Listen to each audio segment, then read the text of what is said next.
டேய் நீ கீழே பாடிக்கிட்டு போடா போ. நீ கோபமா இருக்கிறது பையனுக்கு தெரியணுமா? பிடிங்க. இப்ப என்ன நடந்துச்சு? கையை தட்டி விடுற. நீங்க சத்தியமங்கலத்துக்கு போறது எனக்கு கொஞ்சம் கூட பிடிக்கல. காயத்ரி, படிச்ச பொண்ணா இருந்து ஏன் இப்படி புரியாம பேசுற? படிச்ச பொண்ணு படிக்காத பொண்ணு எல்லாருக்கும் ஒரே நினைப்பு தாங்க. இந்த பாரு காயத்ரி, சாதாரண மனுஷனா இல்லாம சாதனை பண்ற புருஷனா மாத்துறது ஒரு மனைவியோட கடமை. அதுவும் இல்லாம என் நண்பன் என்னன்னு கண்டுபிடிக்கிறதும் என்னோட கடமை. நமக்காக தான் அவனுக்கு இந்த தண்டனைன்னு உனக்கு தெரியாதா? நீயே இப்படி கலங்கிட்டா எப்படி? காயத்ரி, மனுஷன் ஒரு நாள் வாழ்ந்தாலும் வீரனா வாழணும். நான் உங்க கூட 100 வருஷம் வாழணும்னு ஆசைப்படுறேன். புரியுதா? ஆண்டி ஆண்டி ஏண்டா துப்பாக்கி வேணும்னு கேட்ட, வாங்கி தந்த ராத்திரி போல இதே வேலை தானா? நீ உட்காருமா.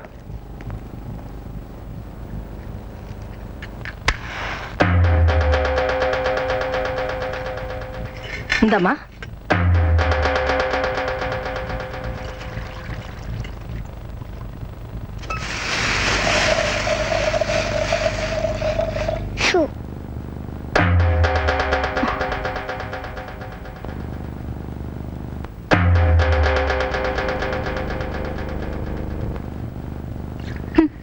இந்த வீட்ல யார் எது சொன்னாலும் கேக்குறது இல்ல.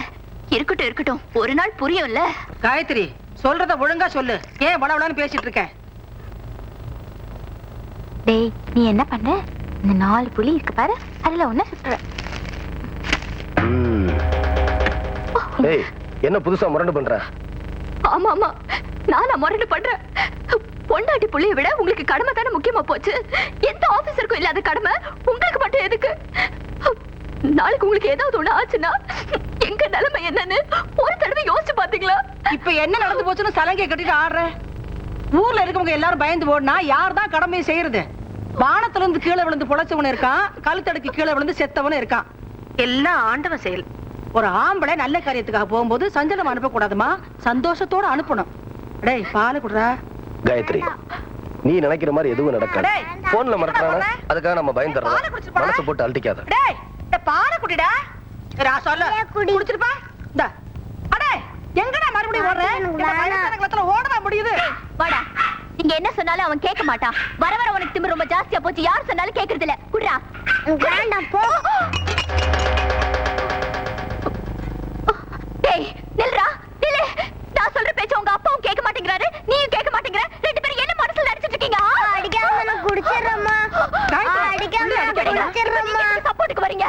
காயத்ரி, ஏய், ஏண்டி ஏன் மேல இருக்க கோபத்தை பையன் மேல காட்டுற?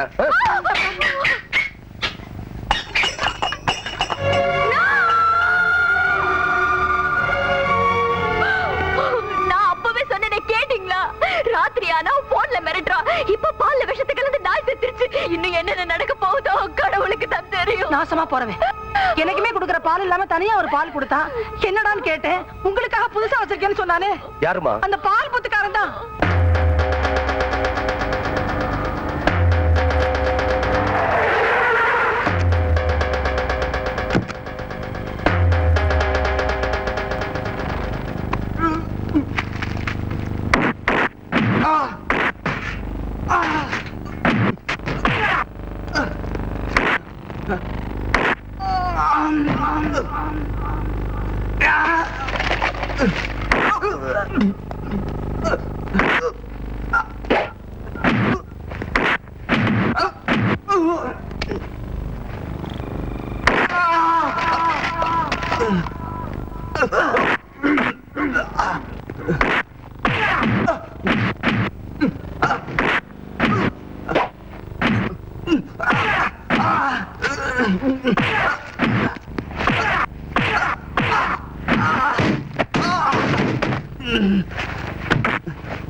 என் வீட்டுக்கு விஷயங்கள் அந்த பால எவன்டா கொடுக்க சொன்னது? யாரு கொடுக்க சொன்னது? சார் சார், எனக்கு தெரியாது சார். காலைல டியூட்டில இருந்து கொடுத்துருப்பா சார். எங்கடா அவன்?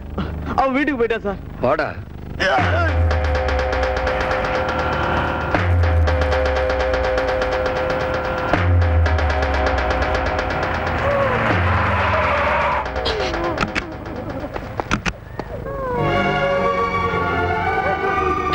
இங்க வாமா. என்னாச்சு?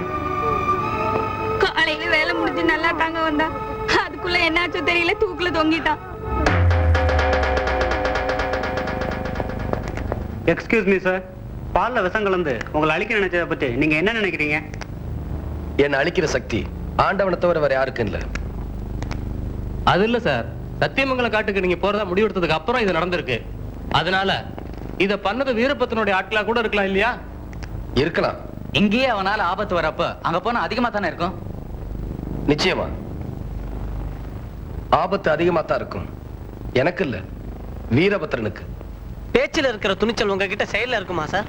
இருக்குதா இல்லையான்னு வீரபத்திரனை பிடிச்சதுக்கு அப்புறம் கேளுங்க. அப்ப யாராலும் பிடிக்க முடியாத வீரபத்திரனை நீங்க பிடிச்சிருவேன்னு சவால் விடுறீங்களா? சவால் இல்ல, சபதம். வீரபத்திரனை பிடிக்கிறதா என்னுடைய லட்சியம். உயிரோடவோ இல்ல பணமாகவோ.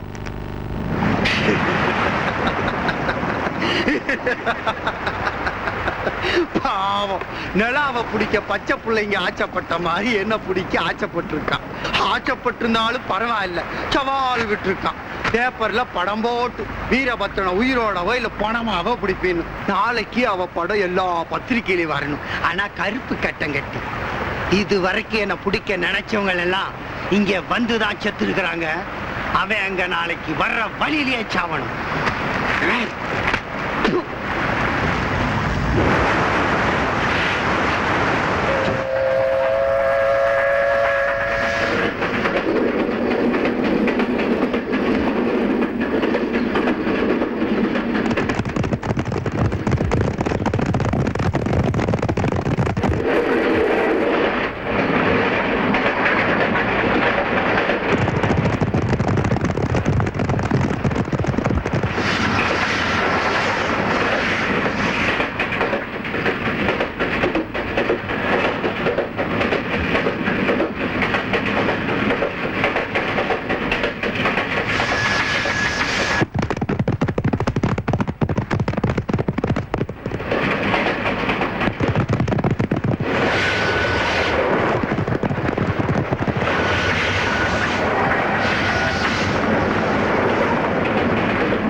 இனிமே வீரபத்திரனை பிடிக்கணும்னு அரசாங்கமே நினைச்சாலும் அதிகாரிங்க நினைக்க மாட்டாங்க இல்ல? அரசாங்க வேலையில இருக்கிறவங்க டியூட்டில இருக்க பேசத்தா பணம் கொடுக்குறாங்களே, அது மாதிரி நாமும் நம்மால செத்தவங்களுக்கு பணம் கொடுத்தா என்ன? பிரபாகரன் தான் ஆரம்பிப்போம். சிரிங்கடா சிரிங்கடா. செத்தது பிரபாகரனா தான் சிரிப்போம். எல்லாம் நம்பாளுங்களாச்சே.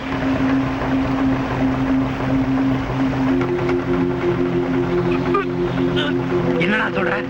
அவன் முதலாளி Prabhakaran தப்பிச்சிட்டான்.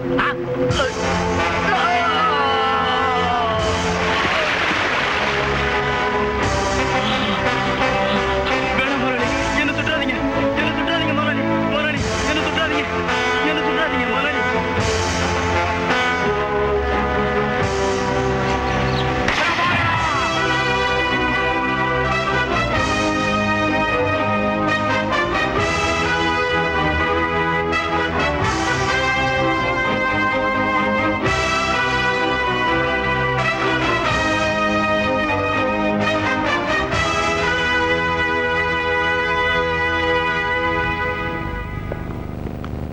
Subramani, Anamalai range.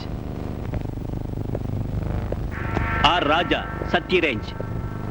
S Kaliswaran, Pollachi range. S Hariharan, top slip range.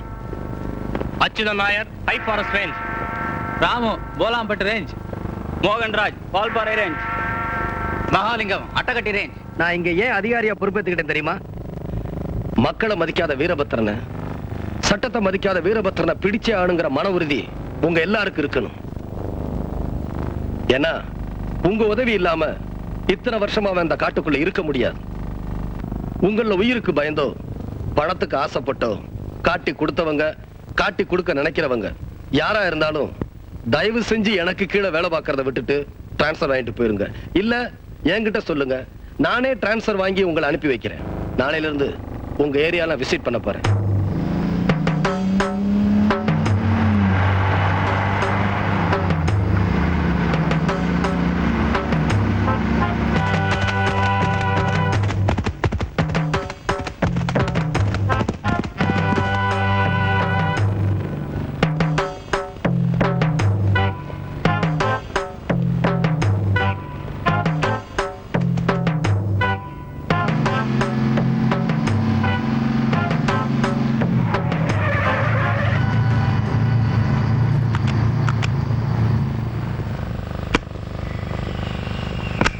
என்ன அது? செக் போஸ்ட் ஓபன் ஆயிருக்கு.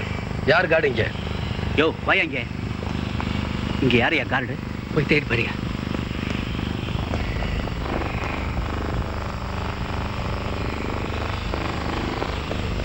யாருமே இல்லை சார்.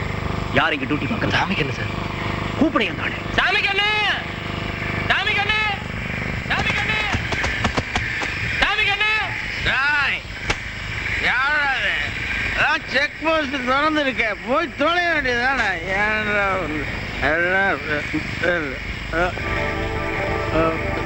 தொப்பியை பார்த்தா நம்ம ஆளுங்க மாதிரி தெரியுது. வணக்கம் சார், நமஸ்காரம். ஏயா செக் போஸ்ட் திறந்து வச்சிருக்க? மூடி வச்சா கடத்தல் லாரியில வர்றவனுங்க நிக்கவா செய்யறானுங்க, உடைச்சிட்டு போயிடறானுங்க சார். சார் எதிர்த்து நின்னோன்னு வச்சுக்கோங்க, மேலே ஏற்றியே கொண்டுறானுங்க சார். அரசாங்க சொத்து நாசமாகிறது எனக்கு பிடிக்காது சார், எனக்கு பிடிக்காது.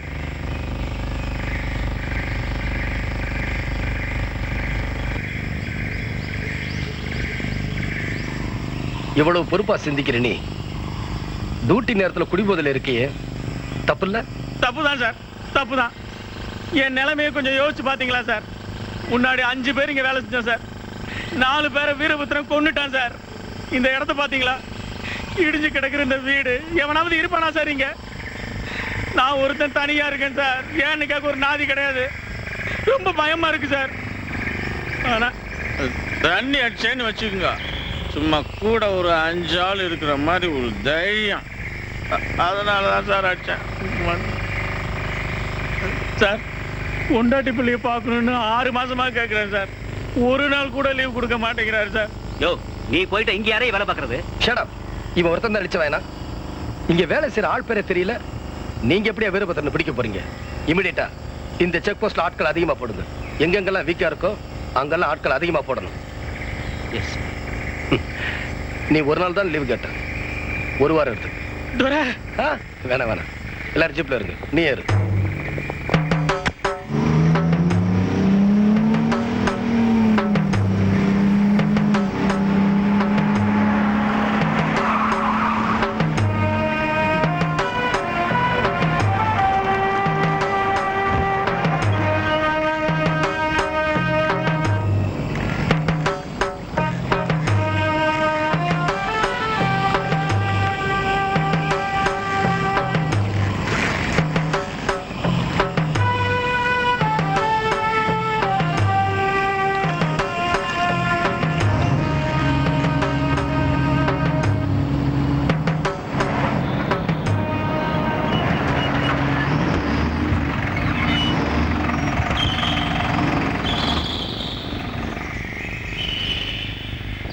ஏய், இங்க வா.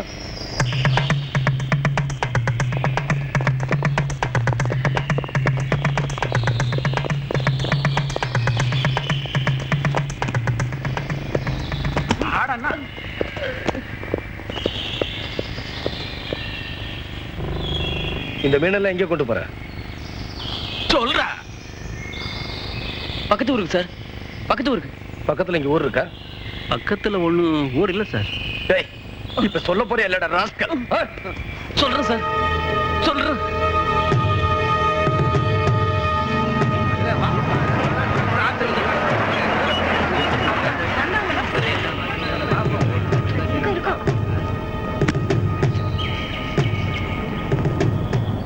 நான் வீரபத்திரனை பிடிக்கிறதுக்காக புதுசா வந்திருக்க ஆபீசர். அவனை பிடிக்கணும்னா உங்க உதவி எனக்கு தேவை. ஏன்னா அவனுக்கு சாப்பாடெல்லாம் உங்க ஊர்ல இருந்து போகுதுன்னு எனக்கு தகவல் கிடைச்சிருக்கு. நீங்க அவனுக்கு உடந்தையா இருக்கணுங்கிற எண்ணத்துல அதை செய்யல, எனக்கு தெரியும். அவன் மேல உள்ள பயத்துல தான் செய்றீங்க. நீங்க அவனுக்கு செய்யற உதவியை நிறுத்தினா நிச்சயமா அவன் இந்த காட்டை விட்டு வெளியே வந்துதான் ஆகணும். சார், நீங்க வீரபத்திரனை பிடிக்கணும்னா தாராளமா பிடிச்சிக்கலாம். ஆனா அதுக்காக அவனுக்கு வேண்டிய அரிசி பருப்பெல்லாம் நாங்க தான் அனுப்புறோம்னு புது கதையெல்லாம் சொல்லாதீங்க. நாங்க செத்தமா இருக்கமா இது வரைக்கும் யாரும் வந்து பார்க்கல. ஒரு நாளைக்கு ஒரு பஸ் தான் வந்துச்சு, அதுவும் இப்ப வர்றது இல்ல. குடிக்க தண்ணி கிடையாது, தபால் கிடையாது. ஆனா மிரட்ட மட்டும் ஆளுக்கு வந்துடுறீங்க. தம்பி, ஃபேனுக்கு அடியில உட்காந்துக்கிட்டு நோகாம காத்து வாங்கிட்டு மாசம் மாசம் ஒழுங்கா சம்பளம் வாங்கிட்டு இருக்கீங்க. அந்த வேலையை ஒழுங்கா பாருங்க தம்பி.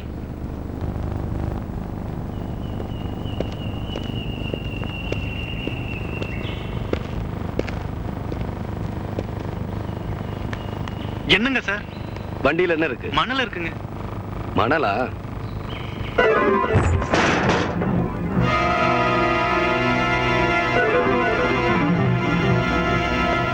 இத பார்த்த பிறகும் என்ன ஃபேனுக்கடியில உட்கார்ந்து வேலை பார்த்துட்டு மாசம் மாசம் சம்பளம் வாங்கிட்டு போக சொல்றீங்களா?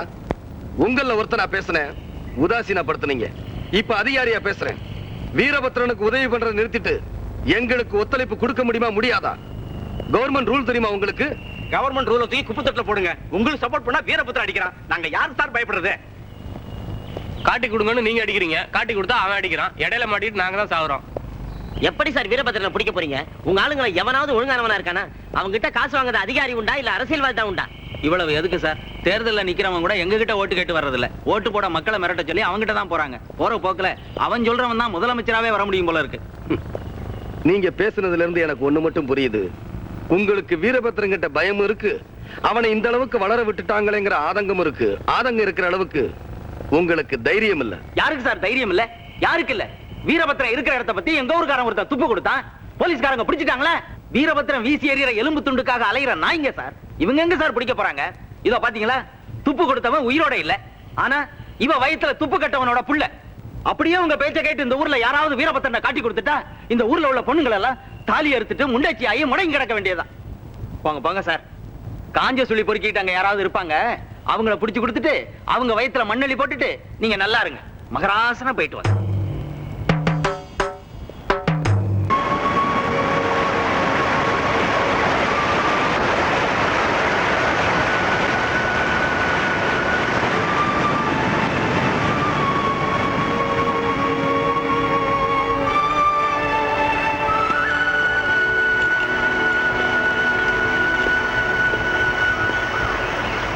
முதலாளி, ஏன் கொற்ற மழையில குதிரை காலடியில் படுத்துருக்கீங்க? வாழைப்பழம் நீங்க அதை குரம் கொண்டு வந்திருக்கேன், அது நம்மளை பராண்டிருச்சு.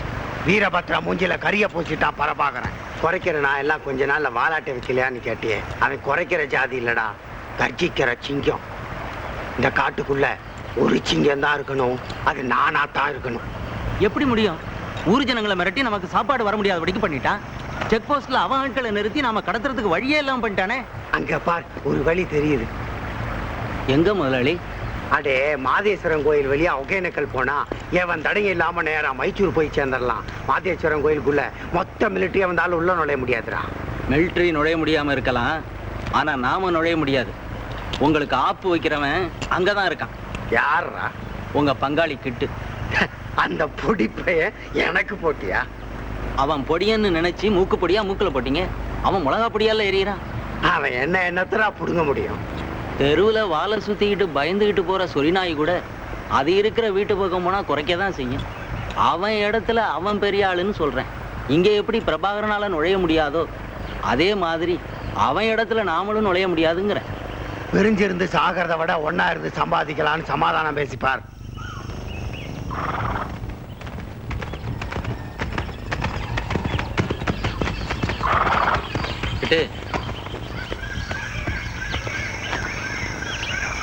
என்னடா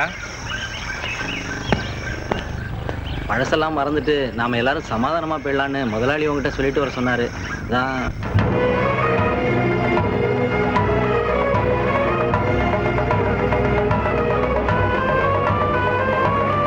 ஏண்டா குருவிய சுடுற மாதிரி என் குடும்பத்தை சுட்டு தள்ளனோட நான் கை கொடுக்கணுமா? கேட்டு நடந்தது நடந்து போச்சு. நமக்குள்ள என்ன தகராறு? நாமெல்லாம் ஒரே ஜாதிப்பா, ஒன்னா போயிடலாமே. ஒரே ஜாதினா போன உயிர் திரும்பி வந்துருமா? வீரபத்ரனுக்கு சாவு என்னாலதான். இதே மாதிரி ஒரு நாள் நடு ரோட்ல அவன் தோலை உரிக்கல, ஏய் இன்னொரு முறை இந்த மாதிரி விஷயத்துக்காக என்கிட்ட வந்த போடா போடா. அம்மா கொஞ்சம் உட்காரேன். ஏண்டா? நான் படுக்கணும். போய் பாட்டி மடியில படு. அப்பா படுத்துக்கார். உங்க அம்மா மடியில அவரு படுத்துப்பாராம், எங்க அம்மா மடியில நான் படுத்துக்கணுமா? அப்படியா சொன்ன? ஆமா. தாத்தா சொத்தெல்லாம் பேரனுக்கு தான் சொந்தம். பாட்டியும்